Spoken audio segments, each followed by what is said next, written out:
You are welcome to download the chapter one notes. For those of you who are in class, chapter one notes are on the back table. So if you did not get one when you came in, go ahead and grab one for me, please.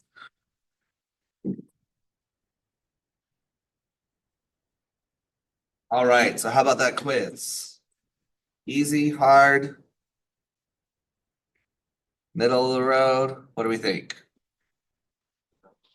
Not too bad. Not too bad. Okay. Was it an easy format to follow? First time I've done that. It's very similar to the way the quiz was written before, but I added in the pictures. It's actually the first time I've ever added pictures into a quiz, so learning how I can adapt those for this high flex setting. Uh, and so, yeah, so I think that's what we're gonna do as we move forward. If there is a quiz at the beginning of class, then I'll have it open just during that time. Just as if the people who are in class, normally in class, I would give you a little piece of paper to fill out. But in this case, we'll go ahead and just use everyone take the same online quiz. If when you come in, if you don't have Canvas on your phone, and you don't have a laptop, I do have two computers over there that we can easily log you into. So if that's an issue, let's not have that be something that will prevent you from taking the quiz. All right. So let's talk about chapter one. Um, if you want, there's also pencils up here if you prefer a pencil. Let's talk about chapter one. How many of you had a chance to watch the videos for chapter one?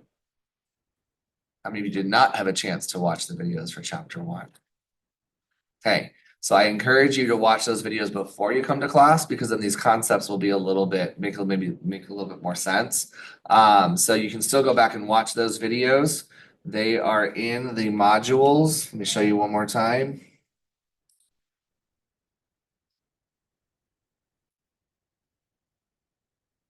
So in modules, wherever it says chapter one or whatever the chapter number is, and then the lesson, that is the pre-recorded videos for the class lecture. Okay, so let's jump in to chapter one.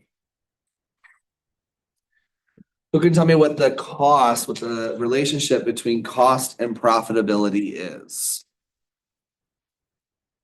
What is the relationship between cost and profitability? Daniel. The lower the cost, the higher the profit. Okay, good. I like that. The lower the cost. So the lower, oops, did not register. There we go.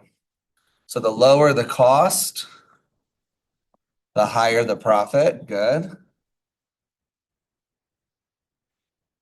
Potentially good. What else? Anybody else have a other relationship? The You opposite, would describe the relationship between cost and profit? the more the cost, the less profit you get. No? I mean, that pretty much sums it up. Direct correlation. There is a there could be a direct correlation. When we talk about being a direct correlation, then that means that because the costs are lower, then the profit automatically is higher. Okay, that is more than often the reason, but sometimes if remember our definition for profit or our formula for profit or loss is sales minus expenses.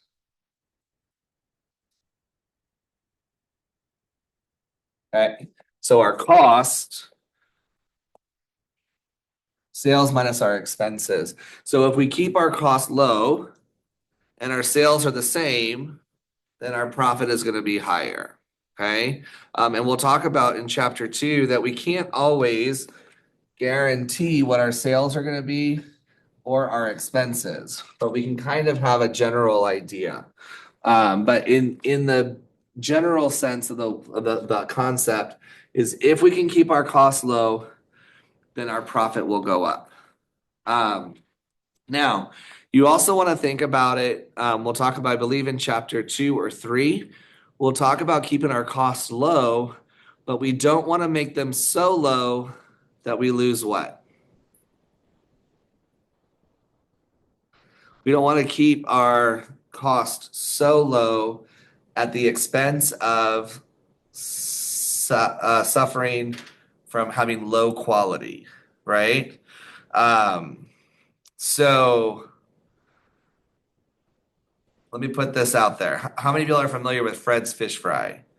Anybody familiar with Fred's fish fry? Okay. The quality, is it great or not so great? It's medium, right? I mean, it's edible food, right?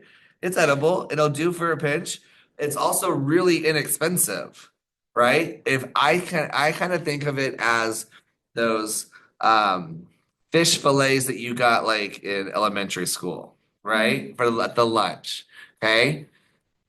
So that doesn't cost very much, which is why they can sell it for such a low price. But do you think somewhere like, I don't know, Long John Silver's can get away with selling that same quality for the high price that they're charging? Probably not, right? And so we always want to find that fine line between quality, maintain the quality standard that we want to meet, and the cost to make that. Okay. So we don't want to keep costs so low that we sacrifice quality. Okay. So we have the formula profit equals sales minus expenses.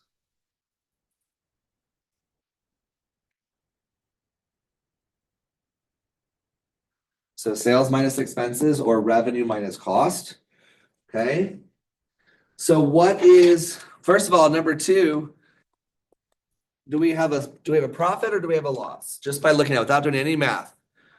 Why do we have a profit? Sales is higher than the expenses. Because our sales are higher than our expenses. So we automatically know we're going to have a profit. And what is our profit? $5,000. $5,000. Okay. Sales for number two, B, sales is 15,250. Expenses are 15,350. Do we have a profit or do we have a loss? Why? Because the expenses is higher than the sales.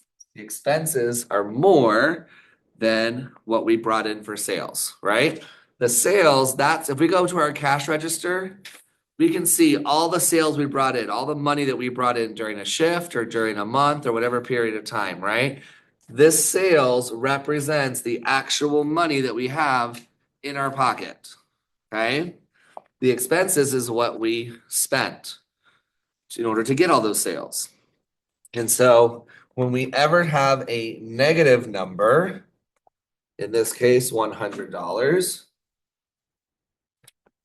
anytime we have a negative number, that means it's a loss. Okay. Now, traditionally, this would be written as 5,000.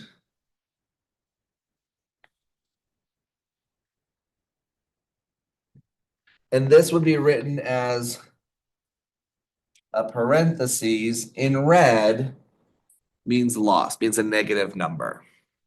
Okay.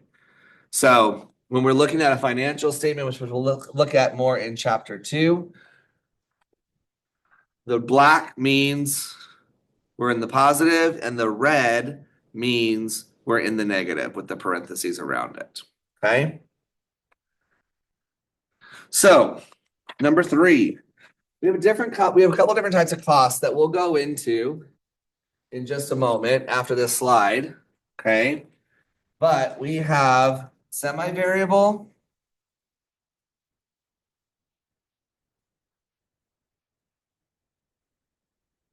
we have variable, and we have fixed.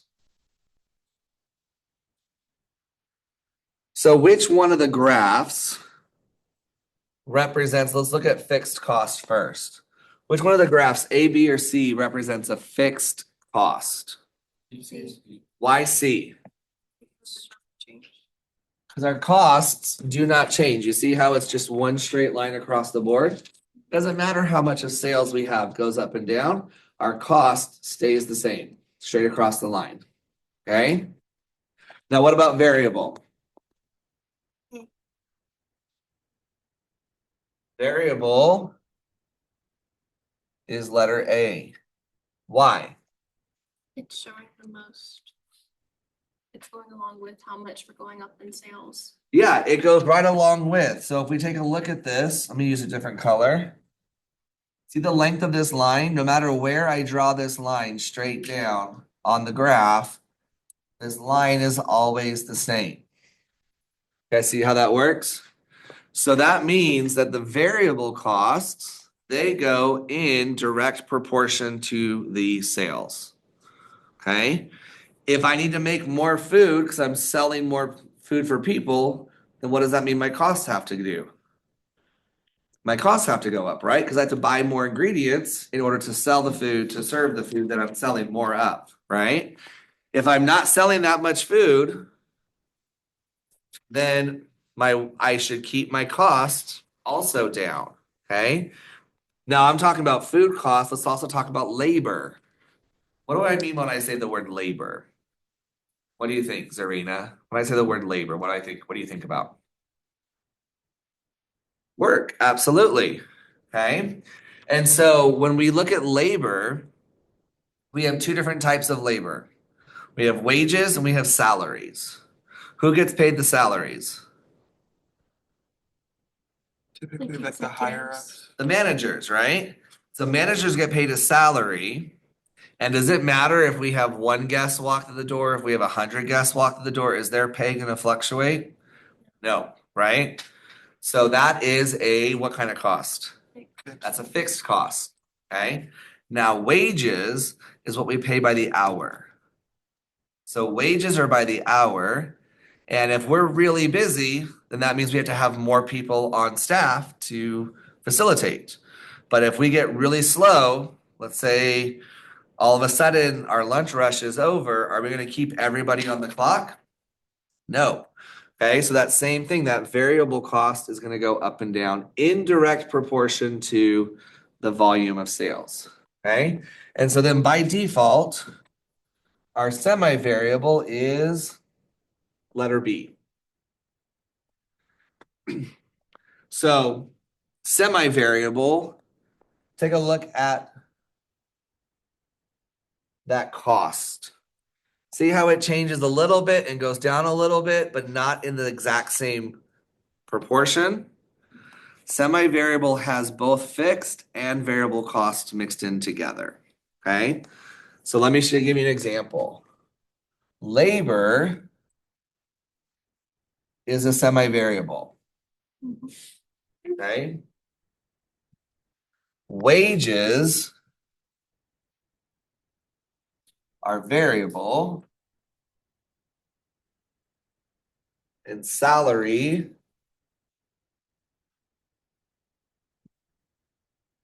are fixed.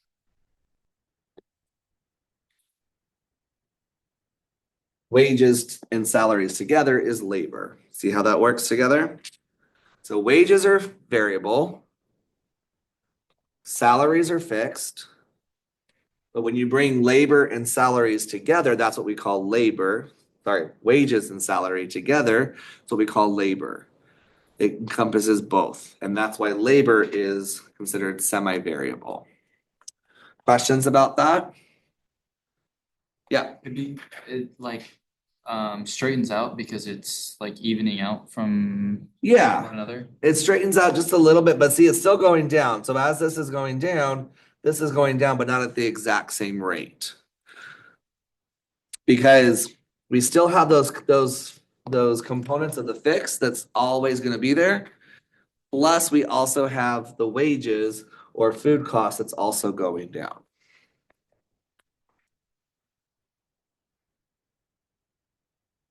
All right.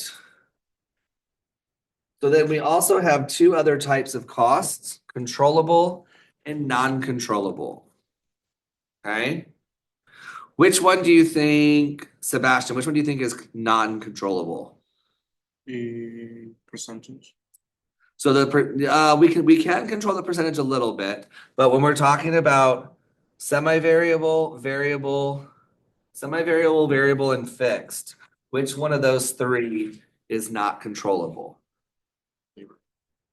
Wait. So we have semi-variable, variable, and fixed. Of those three, which one is not controllable? What do you think? Some. Okay, so semi-variable is somewhat controllable, not as controllable as the other one. Okay. Somebody online, anybody? I would say fixed. Let me make sure my. Give me 1 second. Let me.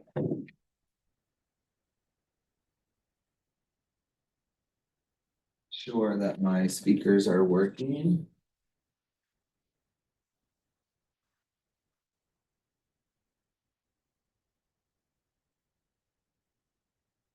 Okay, try that again, Diego. I would say probably fixed since it's already controlled into one profit, I guess, or one cost. Yes, exactly. So our fixed costs are non-controllable. So think about what we have control over, what we don't have control over. Can I control my rent? No, it's set, right? I can't call up my landlord and say, hey, you know what? I wasn't very busy last month, so I'm only going to pay you half of what I think I owe you, right? No, our rent is set, okay? So rent is a fixed cost.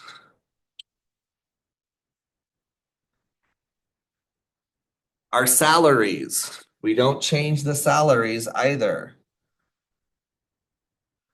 Now, if we fire a manager and we hire a new manager, then we can change the salary at that point, right? But we can't change somebody's pay in the middle of, you know what, we weren't that busy, so I'm only going to pay you for half of what your salary is. Doesn't work like that, okay? Controllable are those variable costs.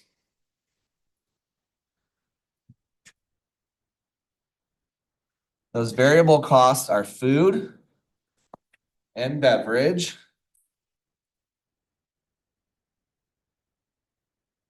and wages.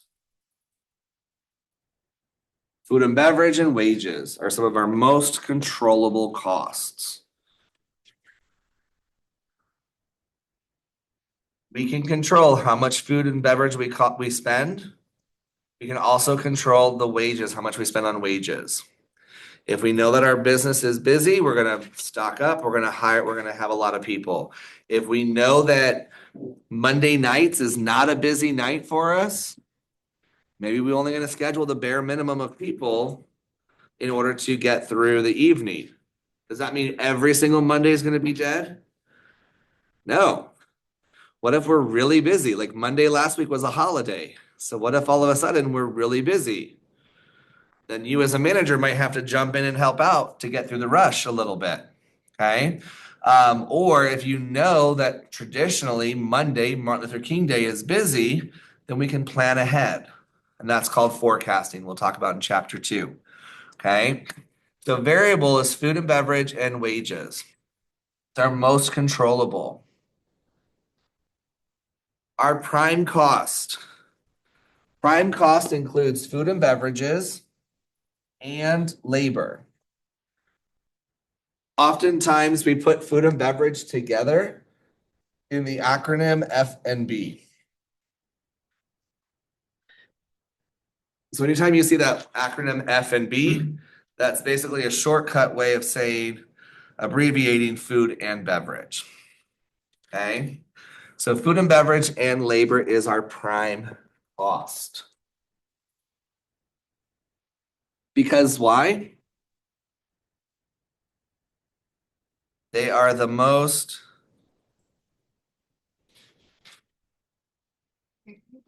they are the most Important.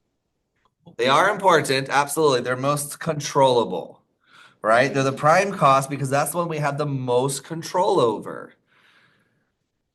Does that mean that any other costs, any other fixed costs are not important? No, those are still important. We still have to keep an eye on those. But our variable costs that we can control the most of are what things we want to look at. Now, traditionally, we're looking at 30 to 33% for food and beverage. And you're looking between 32 to 34% on labor. Okay, that's an industry standard, an industry average. Okay, it doesn't mean that you have to fall within that. Places that do like breakfast, that are basically selling like pancakes, waffles, those kind of less inexpensive or more inexpensive items to prepare, they're probably operating at a lower food cost percentage. Yes. That's the percent of the gross sales? Uh-huh. Yep. That's the percent of the overall sales. Okay. So if we were to add these two numbers together, let's look at the highest. What's 33 plus 34? 67%. So if 67% is going towards my food and beverage and labor, how much is going towards everything else? What is 100 minus 67? 33%, right? So let's put it in the sense of money. Everything else. Now, everything else will be rent. It would be our Spotify subscription so we can play music. It would be the depreciation on equipment, all the things that's everything else, including profit. Okay. So if 33% is everything else, let's put it in the sense of $1. $1.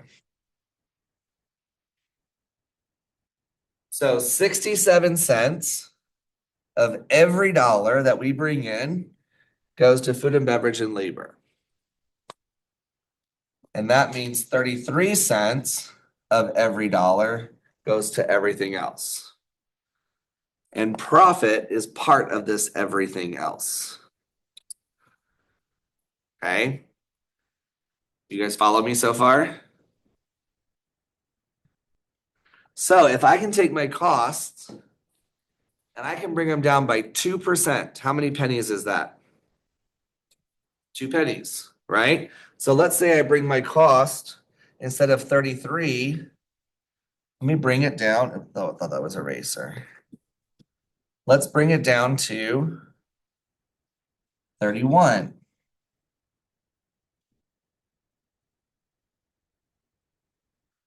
So if I bring it down to 31%, now that is 65, which means I have 35 for everything else. So that 35, that 2 extra pennies, could go to my profit. And at 2 pennies for your profit, you think, oh, that's not too bad. That's not that much. Why would we want to save 2 pennies?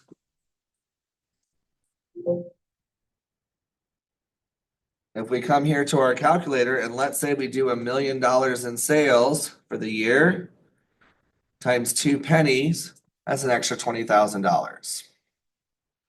Just by controlling our cost a little bit, by saving 2 pennies for every dollar for the course of the year can pay off. What could you do with an extra $20,000?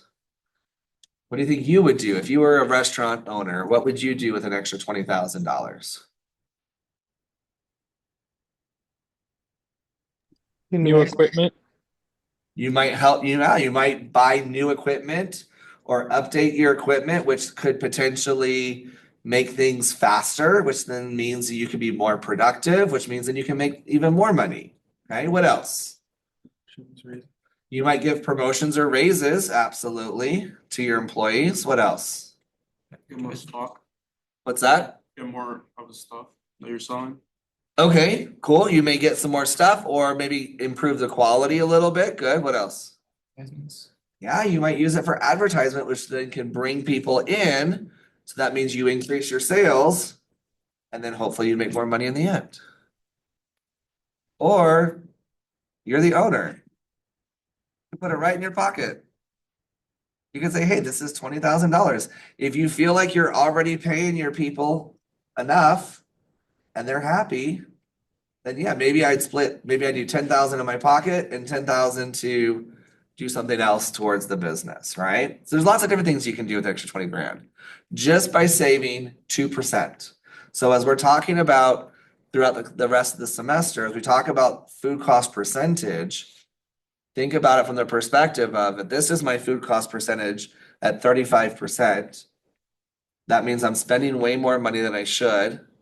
And if I can reduce that a little bit, then all of that would go, ideally, theoretically, would go directly to profit.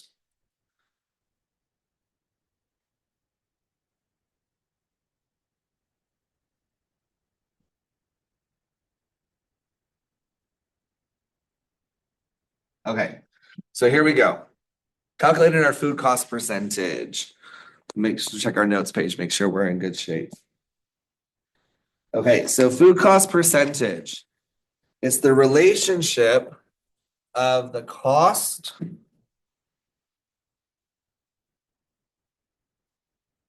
of ingredients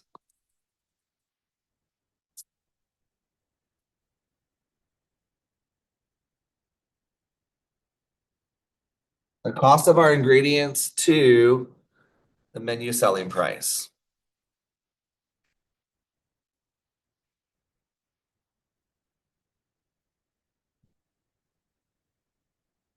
Okay? The cost of our ingredients to the menu selling price, how much we sell it for. That cost percentage, remember, what is the universal formula for percentage? Percent equals It's divided by a whole times the something divided by the whole. parts. Part divided by the whole. So the whole number is our menu selling price. I sell my menu item for $15. That's the whole.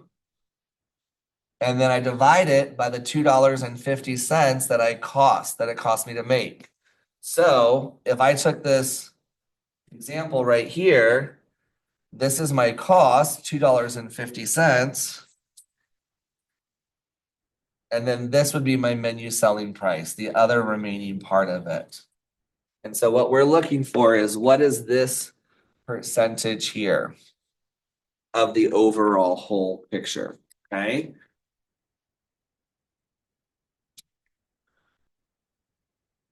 So number 8, we already know this. Flip your page over. Number 8, go ahead and draw the tool that we talked about.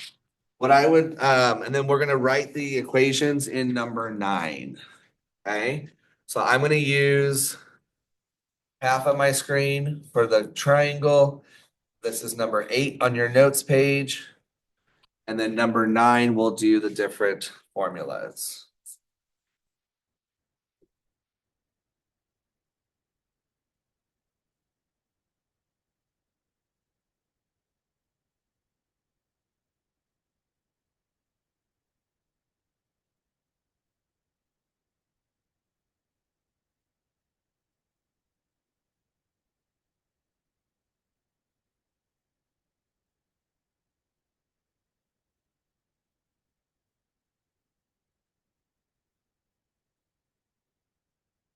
So how do we manipulate this tool? If I'm looking for food costs, what do I do? I do percent times sales. So what I'm going to do is if I'm looking for the cost, I cover up the cost and then what's left over is percent times sales. Okay.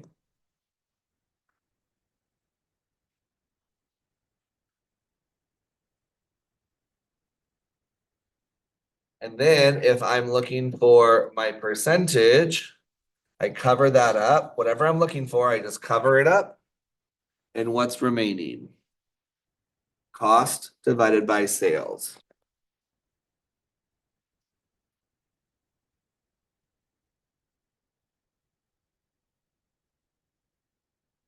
And then the last one,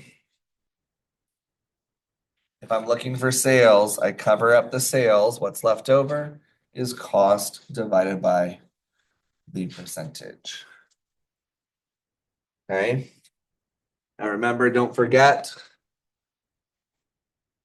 we're looking for a percentage. We're going to times 100 to get that whole number. Okay.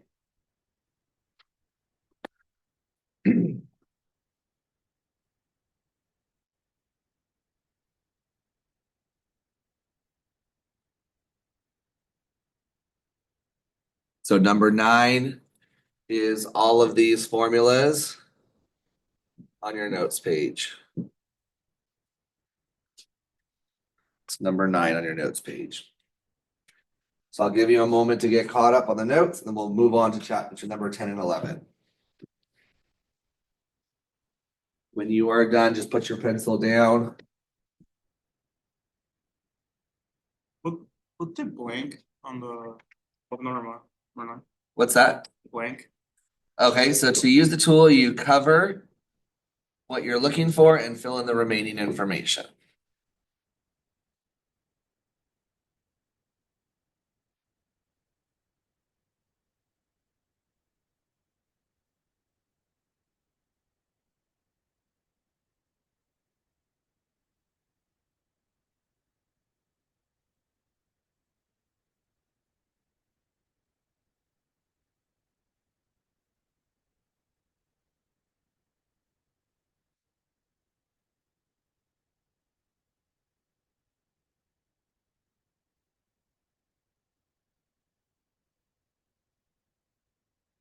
All right. We do it on time. Oh, we got 20 minutes still. Okay. 25.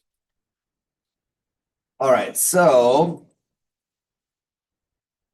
let's talk about some different cost savings ideas. All right, we've talked about what we can do to reduce our costs or the impact if we reduce our costs. We talked a little bit about labor and sending people home if we're slow. What are some other things that you can think of when you talk about saving costs, whether it's related to food and beverage or labor or other fixed costs in the future? What are some things that we can do? Yes, Andre. You could use, let's say you have like a chicken breast, you use it for chicken tenders and chicken nuggets. So using one thing for two separate things. Okay, good. I like that. Using the same ingredient for multiple recipes, multiple uses, okay? So the suggestion was using like chicken breast. You can use that for a grilled chicken sandwich. You could also use it for chicken tenders. You can use it for a lot of things, right? That way you can buy that chicken breast in bulk and then you can save that cost. Good. What else? Only buying as much as what you're gonna need. Okay. Multiple multiple recipes. Okay, so only buying what you need. And we'll talk about that in a later chapter. Basically, inventory control.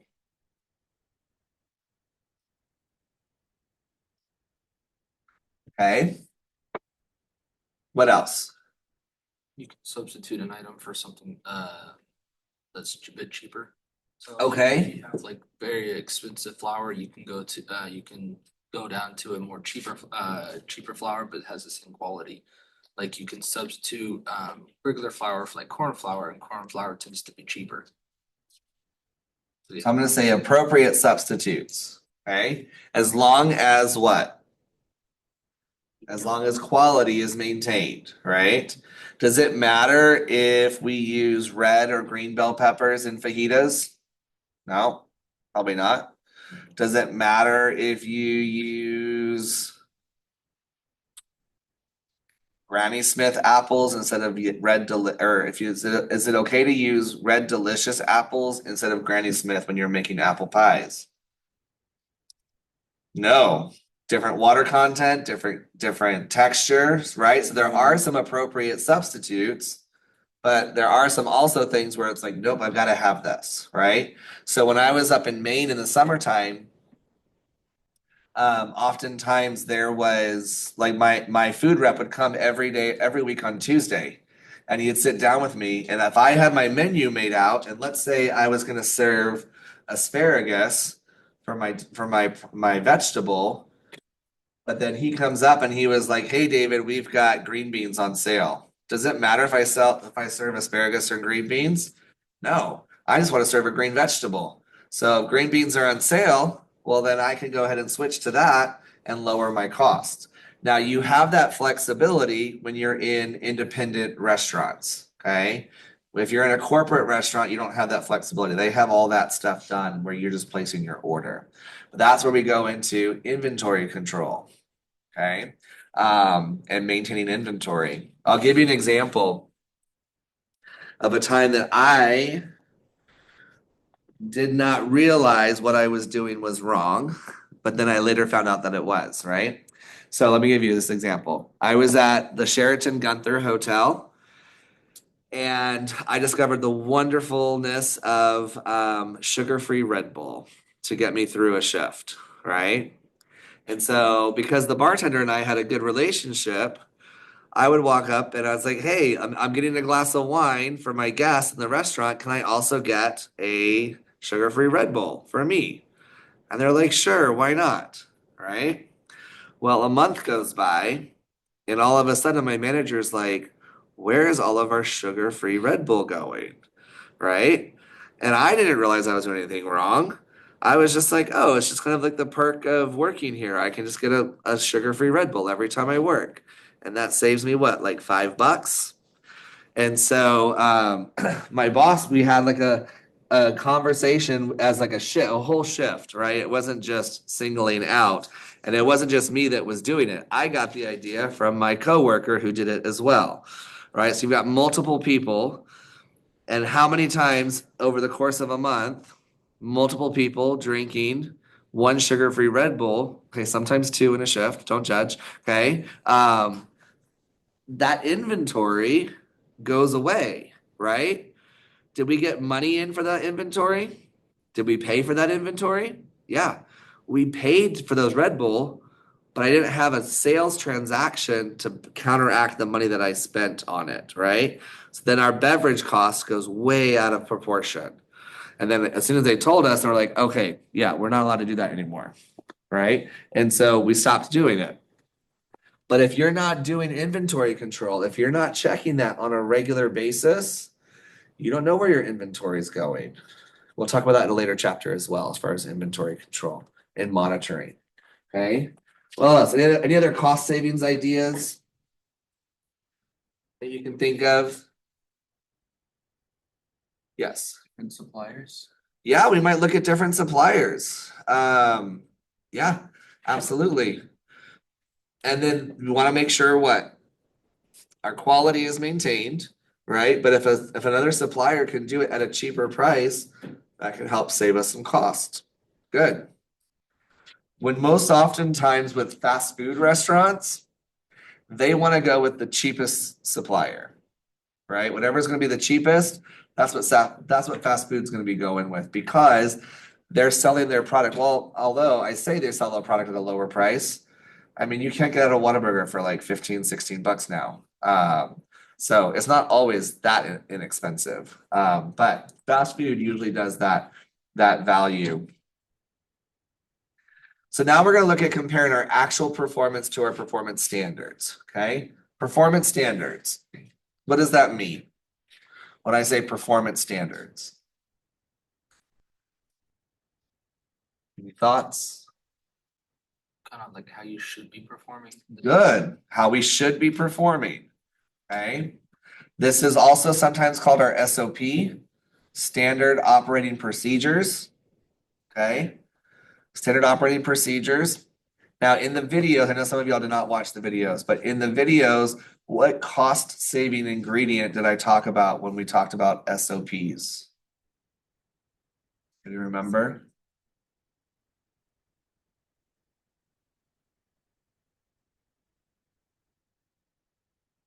I'm going to add this to my quiz in the future. to make sure people watch the videos.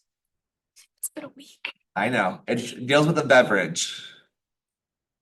A garnish on a beverage. Anybody? Lemons? What? Lemon wedges? Lemon wedges. Yes. How many of you like lemon wedges on your tea? Or water, if you don't drink tea. How about water? Anybody like lemon wedges on their water? Okay, keep your hands up. 1, 2. Anybody online? Diego? Okay, so there's 3 that want lemon. The rest of us, 1, 2, 3, 4, 5, 6. Wait, raise your hands for lemon again. That's what I thought. Okay, so 1, 2, 3, 4. I can do it, take it or leave it, but 4, 5, 6, 7, 8, 9. Okay, so 9 don't want a lemon. So 9 plus 3 is what? 12. We're gonna do some math here. So that's 12 total. 9 divided by 12 is what? 75%. 0.75, we'll move that over 2, and we get 75%. Okay, we see how that works? Now, this is just the average for our class right now. Well, what happens if I serve 400 teas or glasses of water? What is 400 times 0.75? 300? 300? Is that what you got, Zarina? Okay, so 300 lemon wedges are going to waste. Because if you automatically put a lemon wedge on my tea, I'm probably just gonna put it on the table, right? Bless you. So let's say we get 6 slices out of that lemon. How many lemons are we wasting in a day? 300 divided by 6?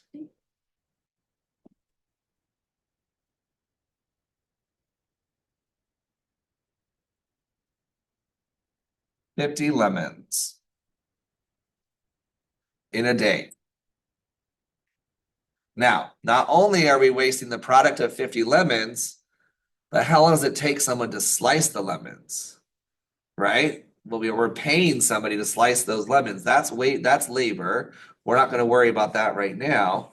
But 50 lemons, how much are lemons right now in the store? 25 cents? Okay. So 25 cents per lemon equals No. $12.50. Mhm. Okay. $12.50 per day. And if we are open 360 days a year, we're going to close for 5 days. 12.50 times 360 is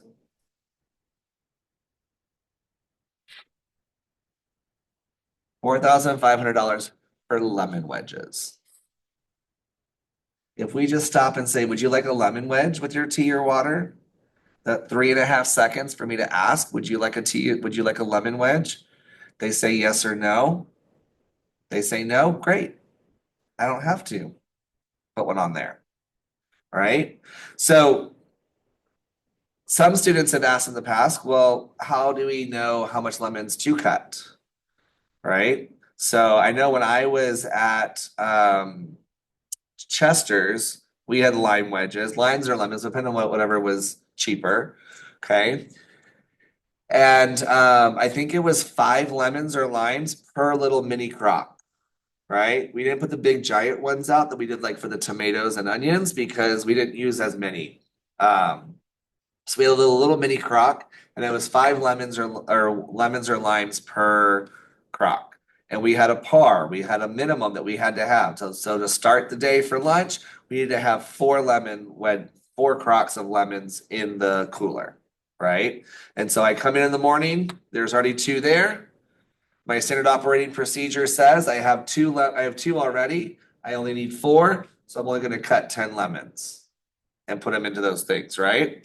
And then if I look and the shift is really busy and all of a sudden I look and I'm down to one left, or I pull the last one and we still have 2 hours left of the shift, I'm probably gonna pull someone and say, hey, can you go and cut 10 lemons for me real quick, right? But I'd rather do that than cut a whole lot of extra because once you cut that lemon or lime, what happens to it? Start to spoil. It starts to go bad, right? It's kind of slimy or it doesn't have the same flavor, right? It gets old and you end up throwing it away. And so yeah, so if we don't overcut, we could potentially spend less, almost $5,000 less, and that's just one ingredient in our kitchen. So think about if we take this idea and we can put it in multiple situations, then we can potentially save quite a bit of money. So now let's talk about comparing our actual performance to our performance standard, okay? This is what is called our variance. Variance is just basically the difference. Variance basically just means, it's the definition of variance is just the difference between what we wanted to have happen, between what actually happened, okay? So what we have to do is we have to do the actual minus the standard. Or in this case, I'm gonna put the word budget. Actual minus the budgeted equals the variance. Okay?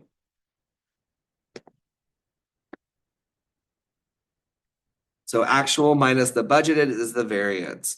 So this example that we have up here on the board, we're looking at sales, food sales. Okay, this is money coming in from the food that we sold. We budgeted how much? 100,000. We budgeted we're gonna have $100,000 in sales coming in. Our actual is 90. So if I do 90 minus 100,000, I have negative 10,000. Okay, so my difference is 10,000. And then to find the percentage variance,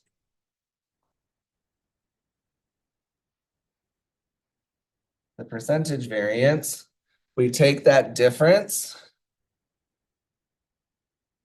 and we divide by the budgeted.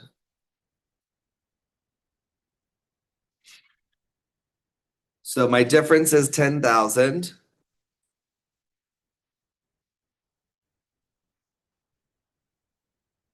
That's a 1. And my budget was 100,000.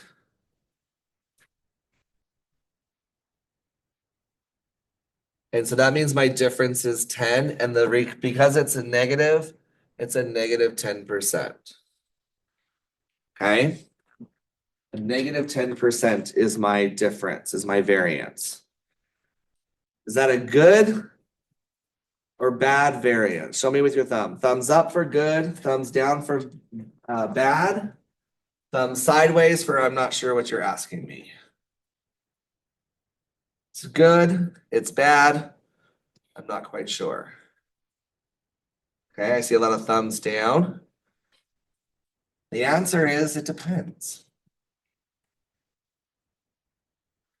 It depends if that's a bad, good or bad. You have to, as a manager, you have to be able to justify and explain that number of negative 10.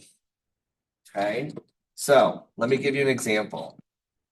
Let's use this same thing, our sales and expenses or costs. If my sales are down by 10%, but I was able to make my expenses down by 21%, Is that good or bad? That's good, right? Meaning that I know I didn't reach my sales, but I also came under budget on my expenses. I didn't spend as much as I thought I was going to. Now, if my sales are down by 10% and I exceed my expenses by 5%, I don't know why I put a 0 right there. Hold on, let me erase that so you don't get confused.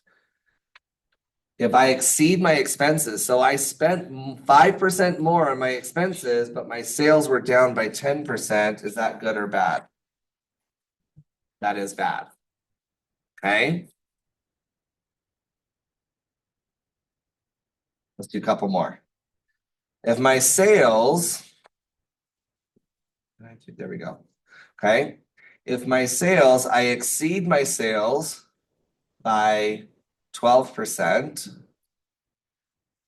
and I exceed my expenses by 20%, is that good or bad? Probably not good. That's probably not good. I spent more than my sales were, right?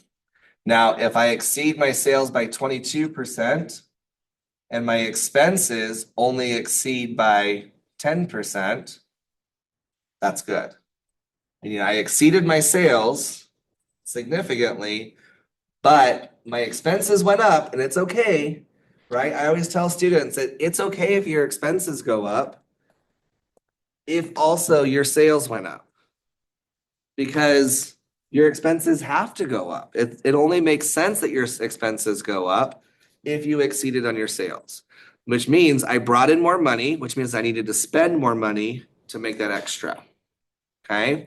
So as a manager, it's important for you to be able to justify to your owners, to your boss, to the investors or whoever, okay, yeah, we went up by 10% on our expenses, but our sales were up by 22%. So that's a good situation.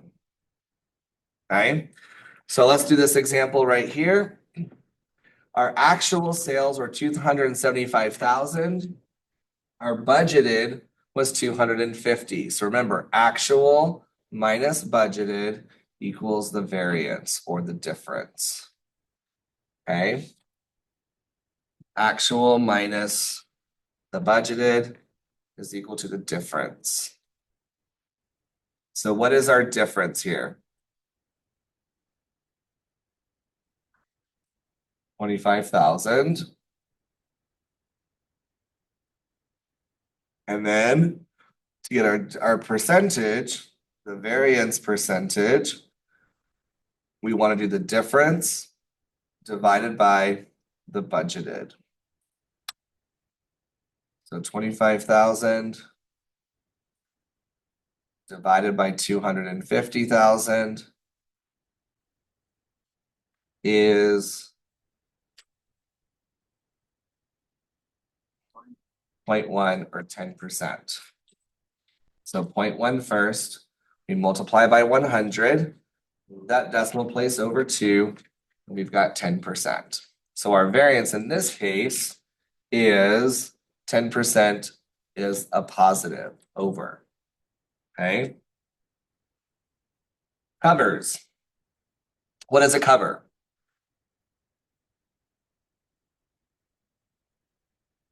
It's okay if you don't know it. A cover is equal to a person or a guest. So when I say I wanted to budget 750 covers, that means I wanted to serve 750 people during that period of time, right? So if we go into a restaurant and there's a table that has 4 chairs, what do we usually call that? We call it a 4-top, because that means there's 4 people. So this really would be 4 covers, okay? So that's what we mean by when we say covers. So I wanted to have 750 covers, but I actually only had 680. So actual 680 minus 750 is -70. negative 70. And then we have the -70 divided by 750 was my budgeted. And we have point. What'd you get, Sebastian?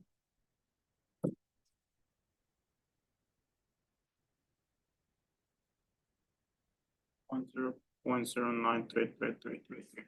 So 0.093 repeating? Yes. Okay, cool. Multiply that by 100 and we get 9.3%. And it is a negative. Okay. Negative 9.3%. Is that good or bad? It depends, right? Whenever I ask a question, is it good or bad? We have to say, it depends, right? This is just one little tiny snapshot. What if, although we were down 9.3% people of guests that we served, what if our servers that were on the clock were our rockstar servers and sold appetizers to every single guest? And our sales went through the roof, right? There's no way to know that because we're just looking at one little piece of the puzzle. Okay. And so whenever you see a negative number, it does not always mean it's bad. And when you see a positive number, doesn't always mean it's good. Right? If we go back to this example right here, where we exceed our sales by 12%, that's it's positive. But if our expenses were over exceeded what we did on our sales percentages, then that's not a good situation. Okay. All right. Any questions, comments, concerns? So this notes page right here is what you will take a picture of and upload to the extra credit. Okay. Let me turn my camera on. So this notes page is what you will turn into the semester or the extra credit. Okay. So what I would recommend is right now, before you forget, go ahead and take a picture of it. Or I can also show you how to scan it on your phone or iPad. And then you can upload it directly to Canvas. Okay. If in the future, let's say you are absent from class, that absence is still going to be counted. Okay. But if you watch the recording and then do this, you'll get that 0.25 added onto your final average. So it might counteract that attendance grade. Okay. So for Wednesday, we are not going to move into chapter 2 for Wednesday because I don't want to jump in too quickly. We're going to do a couple more examples for math. And then I'm also going to do a little bit of introduction into costing out recipes. Okay. So there is no notes. There is nothing to watch in advance for Wednesday. But just come in ready to take notes and we'll do that on Wednesday. Okay. Thank you all so much. Again, don't forget, I'll make sure you real quick since I do have it in my last minute with you all. In Canvas. Right here, spring 2025 live recorded lectures. So this is where I'm going to put what we covered. So I'll put chapter 1, 127. That way you can always go back to refer to that if you need to. Okay. Thank you all so much. Thank you all online. We'll see you on Wednesday.